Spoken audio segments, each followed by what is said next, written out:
Assalamu alaikum everyone. Welcome to my channel Study at Ease. In this video tutorial we are going to talk about hydrosphere. So start करते हैं। First of all तो हमें ये पता होना चाहिए कि हाइड्रोस्फीयर क्या होता है।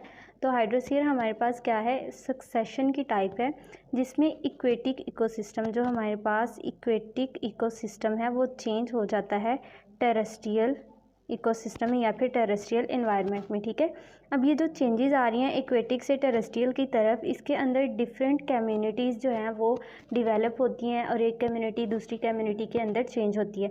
जैसे कि हम पहले भी जानते हैं कि जो हमारे पास सक्सेशन का प्रोसेस होता है उसके अंदर पायनियर कम्युनिटी जो है वो चेंज होती है क्लाइमेक्स या फिर स्टेबल कम्युनिटी के अंदर, और उस पायनियर से क्लाइमेक्स कम्युनिटी तक जाते हुए हमारे पास डिफरेंट कम्युनिटीज़ और भी डेवलप होती हैं जिन्हें हम बोलते हैं सीरल स्टेजेस, मतलब वो स्टेजेस जिनके अंदर डिफरेंट कम्युनिटीज़ डेवलप हो रही हैं।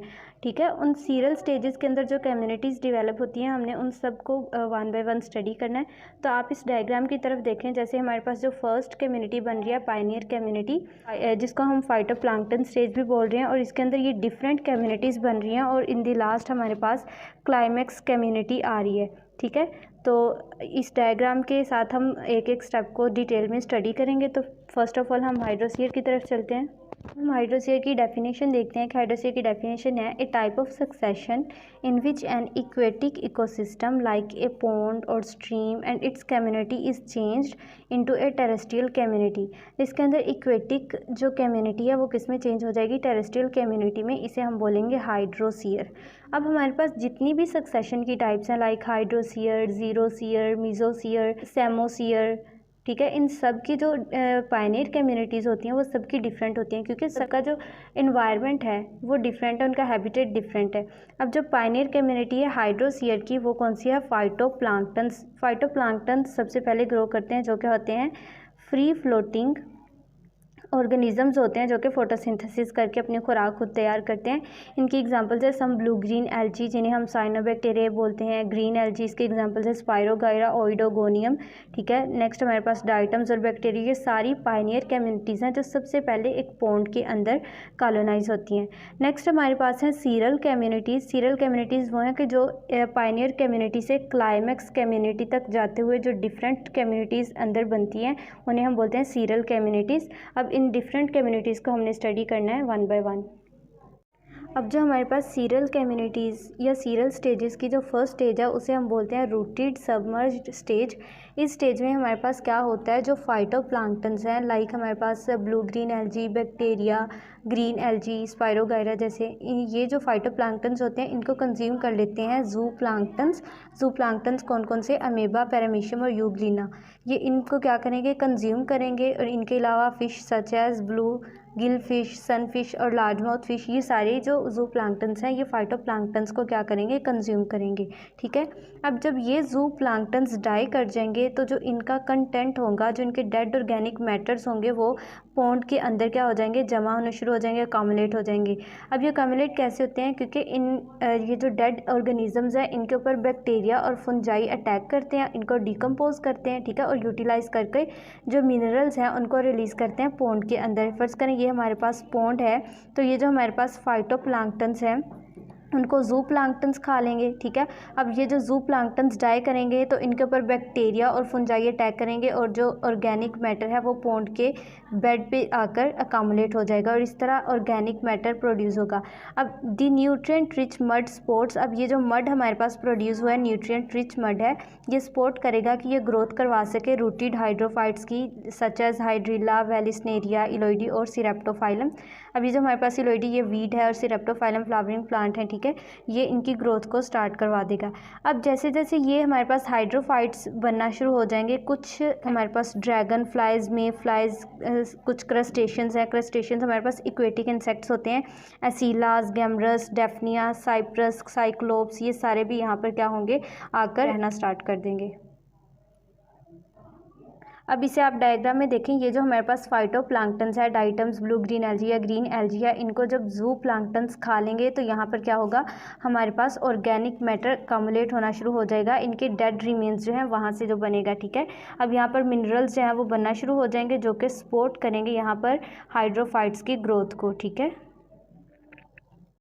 अब हमारे पास जो नेक्स्ट स्टेज है उसे हम कहते हैं रूटेड फ्लोटिंग स्टेज। इस स्टेज में क्या होता है, जो हमारे पास पॉन्ड है, ठीक है, उसके अंदर ऑर्गेनिक मैटर कम्युलेट हो रहा है। जब वो 4 से 6 इंचज़ तक बन जाएगा बॉटम पर, सॉफ्ट मड जब एक्यूमुलेट हो जाएगा तो वहाँ पर रूटेड फ्लोटिंग हाइड्रोफाइट्स भी ग्रो करना शुरू कर देंगे। इनकी एग्जांपल्स हमारे पास है नीलम बोर, निम्फी, निसिफिरा, मोनोकोर्निया, ट्रैपा, विक्टोरिया, यूरेल। अब ये सारी जो स्पीशीज़ हैं पॉन्ड के अंदर ग्रो करना स्टार्ट हो जाएंगे। जो हमारे पास हाइड्रोफाइट्स हैं ये हमारे पास राइजोमेटस हैबिट है। इसका मतलब है कि जो इनकी स्टेम्स होती हैं वो ग्राउंड के नीचे जो है वो ग्रो करती हैं, ठीक है। They produce tubers which remains buried in soft mud. अब इनकी जो स्टेम लाइक रूट्स होंगी वो मड के अंदर बरीड रहेंगी और प्रोड्यूस करेंगी फ्लोटिंग लीव्स को with long petioles to float over the surface of water. मतलब इनकी जो स्टेम्स होंगी ये हमारे पास फर्स्ट करें जो हमारे पास पॉन्ड है उसका ग्राउंड लेवल है। अब यहाँ पर इनकी जो रूट्स हैं वो ग्रो करेंगी ग्राउंड में, और जो इनके लीव्स हैं वो जो वाटर सरफेस होगी वहाँ पर लीव्स ग्रो करेंगे वाटर सरफेस के ऊपर, ठीक है। There leaves prevent penetration of light below, thus adversely affecting the growth of submerged hydrophytes. They transpire at faster rate, resulting into gradually drying of the pond. अब ये जो हमारे पास हमने कहा जो लीव्स हैं वो सरफेस के ऊपर फ्लोट करते हैं, इनकी वजह से जो लाइट है वो नीचे पेनिट्रेट नहीं हो पाएगी। जब लाइट नीचे पेनिट्रेट नहीं होगी, जो नीचे हमारे पास हाइड्रोफाइट्स हैं वो डिस्टर्ब हो जाएंगे क्योंकि इनको सनलाइट नहीं मिल रही, ठीक है, जिसकी वजह से उनकी डेथ हो जाएगी। और ये जो हमारे पास हाइड्रोफाइट्स हैं इनकी जो नंबर्स हैं वो बढ़ते रहेंगे, ठीक है। अब जब ये लीव्स, क्योंकि इनकी सरफेस जो हमारे पास सरफेस है वो ज़्यादा है, इसके ऊपर स्टोमेटा भी ज़्यादा होंगे, स्टोमेटा के ज़रिए ट्रांसपायरेशन होती है। स्टोमेटा ज़्यादा होने की वजह से जो ट्रांसपायरेशन का रेट है वो भी ज़्यादा होगा। ट्रांसपायरेशन ज़्यादा होने की वजह से जो हमारे पास पॉन्ड्स है वो क्या हो जाएंगे, ड्राइंग ऑफ पॉन्ड्स। जो हमारे पास पॉन्ड्स है उनके अंदर से वाटर क्या होगा, कम होना शुरू हो जाएगा।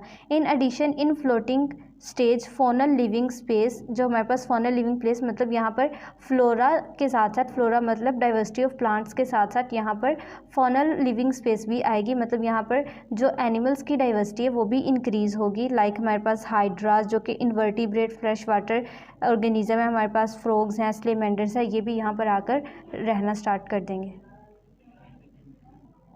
इन एनिमल्स के अलावा हमारे पास gill breathing snails, diving beetles और कुछ नए इंसेक्ट्स हैं जो कि इस काबिल होते हैं कि वो जो फ्लोटिंग सरफेसेस हैं उनको यूटिलाइज़ कर सकें, वो भी वहाँ पर क्या होंगे, आकर रहना स्टार्ट कर देंगे। इसके अलावा कुछ टर्टल्स और स्नेक्स भी पॉन्ड के अंदर आ जाएंगे, ठीक है। अब जो फ्री फ्लोटिंग प्लांट्स हैं जो कि हमारे पास पॉन्ड के अंदर ग्रोथ हो रही है, the water depth of the pond decreases, उनकी वजह से वाटर पॉन्ड की जो हमारे पास पॉन्ड्स की वाटर डेप्थ है वो भी डिक्रीज होती जाएगी due to evaporation and deposition of organic matter, क्योंकि ऑर्गेनिक मैटर भी बढ़ता जा रहा है और ऊपर से ट्रांसपायरेशन भी हुई जा रही है, और यहाँ पर जो वाटर है उसका लेवल डिक्रीज होता जाएगा और जो न्यूट्रिएंट्स है वो इंक्रीज होते जाएंगे। Free floating plants such as azolla, lemna, pistia, wolffia, spirodela, ये सारे इंक्रीज करेंगे नंबर में, ठीक है, क्योंकि वहाँ पर जो हमारे पास न्यूट्रिएंट्स है वो भी बढ़ते जा रहे हैं। ग्रेजुअली देयर डेड पार्ट्स, अब जब ये वाले प्लांट्स इनकी डेथ होगी तो ये क्या करेंगे, पॉन्ड इकोसिस्टम जो है उसके अंदर वाटर कम होता जाएगा और ये बिल्डअप कर देंगे सबस्ट्रेटम को, ताकि वहाँ पर नए प्लांट्स जो हैं वो ग्रो करें, उनको न्यूट्रिएंट्स मिलते रहें। अब इसको हमने डायग्राम में देखना है। ये हमारे पास जो थी रूटेड फ्लोटिंग स्टेज। अब यहाँ पर देखें ये जो हमारे पास इनकी स्टेम्स है वो लंबी होती हैं, ठीक है, और कुछ स्टेम जो होती हैं वो ग्राउंड में ग्रो करती हैं, ठीक है, जिन्हें हम राइजोमेटस हैबिट बोल रहे थे।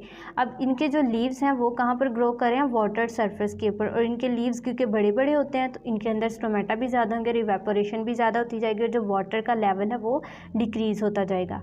नेक्स्ट स्टेज हमारे पास है रीड स्वैम्प स्टेज। पहले हम इसकी थ्योरी देख लेते हैं। अब नेक्स्ट हमारे पास है रीड स्वैम्प स्टेज। अब इसका नेम हमें क्या सजेस्ट कर रहा है, रीड ऐसे प्लांट्स को बोलते हैं जो कि टाल प्लांट्स होते हैं और शैलो वाटर में ग्रो करते हैं। शैलो वाटर मीन कम गहरे पानी में ग्रो करते हैं और सॉफ्ट और वेट लैंड पर ग्रो करेंगे, ठीक है। और स्वैम्प हमारे पास होता है ऐसा कह लें ऐसी सॉइल जैसे कीचड़ होता है ना वैसे की, मतलब ना तो बिल्कुल ड्राई है और ना ही बहुत ज़्यादा वाटर है। At this stage the pond become swampy ecosystem. The reed swamp species such as scirpus, bulrushes, typha और कैटटेल, ये फ्लावरिंग प्लांट है। फ्रैगमाइट्स, ठीक है, ये ग्रास है जो कि बहुत टाल 20 फीट तक ग्रो कर सकती है। और रीमेक्स, ये हमारे पास कुछ स्वैम्प स्पीशीज़ हैं जो कि ग्रो करती हैं रिड स्वैम्प स्टेज में। नेक्स्ट हमारे पास है सीज मीडो स्टेज। मीडो स्टेज जो हमारे पास सीज मीडो है, ये ऐसे प्लांट्स हैं जो कि ग्रास लाइक होते हैं और इनके ऊपर छोटे छोटे वाइल्ड फ्लावर भी लगते हैं। सीजेज like carex, juncus, cyperus invade the pond and are gradually replaced by mesic environment. अब ये जब सीज मीडो प्लांट्स ग्रो करेंगे तो ये जो पॉन्ड का इन्वायरमेंट है इसको म्यूजिक इन्वायरमेंट कम्युनिटीज़ में या म्यूजिक इन्वायरमेंट में चेंज कर देंगे। मतलब यहाँ पर सिर्फ एडिकेट सप्लाई ऑफ वाटर होगी या हल्का हल्का मॉइस्चर होगा, वाटर भी नहीं होगा। As a water depth reduced greatly, क्योंकि जो वाटर डेप्थ है वो ग्रेटली रिड्यूस होगी। अब वहाँ पर सिर्फ मॉइस्चर रह गया, वाटर नहीं रहेगा। नेक्स्ट स्टेज हमारे पास है वुडलैंड स्टेज। वुड हमारे पास क्या होता है कि लैंड प्लांट्स ग्रो करते हैं like shrubs and trees. Shrubs में है सैलिक्स और कॉर्नस और ट्रीज में है पॉप्युलस और एल्नस। ये पॉन्ड के अंदर ग्रो करना शुरू कर देंगे। अब ये जो हमारे पास श्रब और ट्री में फ़र्क है सिंपली ये कि जो हमारे पास श्रब्स होती हैं, एक तो इनका जो साइज़ होगा वो स्मॉल होगा और दूसरा ये कि जो इनकी स्टेम्स होती हैं वो ग्राउंड लेवल से ग्रो करती हैं, ठीक है, ऐसे ऐसे ग्रो करेंगी, डिफरेंट स्टेम्स जाएंगी ऊपर तक, इनकी लेंथ तो ऊपर तक होगी लेकिन ये ग्राउंड लेवल से ग्रो करेंगे। जो ट्री हमारे पास है ये एक ही टाल स्टेम होती है और उसके साथ ब्रांचेज होती हैं छोटी छोटी जो कि ऊपर से ग्रो करती है ना कि ग्राउंड से, ठीक है। तो ये हमारे पास सिंपल सा डिफरेंस था श्रब में और ट्री में। अब इसको हमने डायग्राम से देखना है। अब ये देखें हमारे पास जो रीड स्वैम्प स्टेज है जिसके अंदर टाल प्लांट्स ग्रो कर रहे हैं, ठीक है, और उसके साथ हमारे पास है सीज मीडो स्टेज जो कि ग्रास लाइक है और उनके ऊपर छोटे छोटे फ्लावर भी होते हैं। नेक्स्ट हमारे पास वुडलैंड स्टेज है जिसके अंदर प्लांट्स लाइक ट्रीज़ और श्रब्स जो हैं वो ग्रो करेंगी। और सबसे लास्ट पे हमारे पास है क्लाइमैक्स कम्युनिटी। क्लाइमैक्स कम्युनिटी में हमारे पास लार्ज ट्रीज़ होंगे, ठीक है, जो कि स्टेबल कम्युनिटी होगी। सबसे लास्ट स्टेज जो हमारे पास है क्लाइमैक्स स्टेज, जिसमें क्लाइमैक्स कम्युनिटी होती है। At last aquatic ecosystem after long term stages, जितनी भी स्टेजेस हमने पढ़ी हैं उन सब के बाद हमारे पास जो इक्वेटिक इकोसिस्टम है वो किस में कन्वर्ट हो जाएगा, क्लाइमैक्स कम्युनिटी के अंदर। जैसे कि डिसीडस फॉरेस्ट है, ये ऐसा फॉरेस्ट है जो कि ग्रोइंग पीरियड के बाद अपने लीव्स को शेड कर देते हैं। In association with changes in water, अब जैसे जैसे वाटर के अंदर चेंजेस आ रही हैं, वाटर डेप्थ चेंज होती जा रही है, वेजिटेशन द इक्वेटिक फाना, जैसे जैसे हमारे पास वाटर डेप्थ और वेजिटेशन चेंज होती जा रही है, जो इक्वेटिक फाना है मतलब ऐसी एनिमल की डाइवर्सिटी जो कि वाटर के अंदर रहते हैं, आल्सो चेंजेस, वो भी चेंज हो जाएंगे और ultimately gets replaced by land animals, और वो किस में चेंज हो जाएंगे, लैंड एनिमल्स में चेंज हो जाएंगे। So guys it was all about hydrosphere and it's different stages, जिसके ज़रिए हमारे पास पायनियर कम्युनिटी से चेंज हो जाती है क्लाइमैक्स कम्युनिटी और इक्वेटिक इकोसिस्टम किस में चेंज हो गया है हमारे पास टेरेस्ट्रियल इकोसिस्टम में, ठीक है। मुझे उम्मीद है आपको ये टॉपिक अच्छे से क्लियर हो गया होगा। अगर आपको वीडियो अच्छी लगे तो इसे प्लीज़ लाइक करिएगा और इसे शेयर भी करिएगा। मिलते हैं अगली वीडियो में, तब तक के लिए अल्लाह हाफिज़।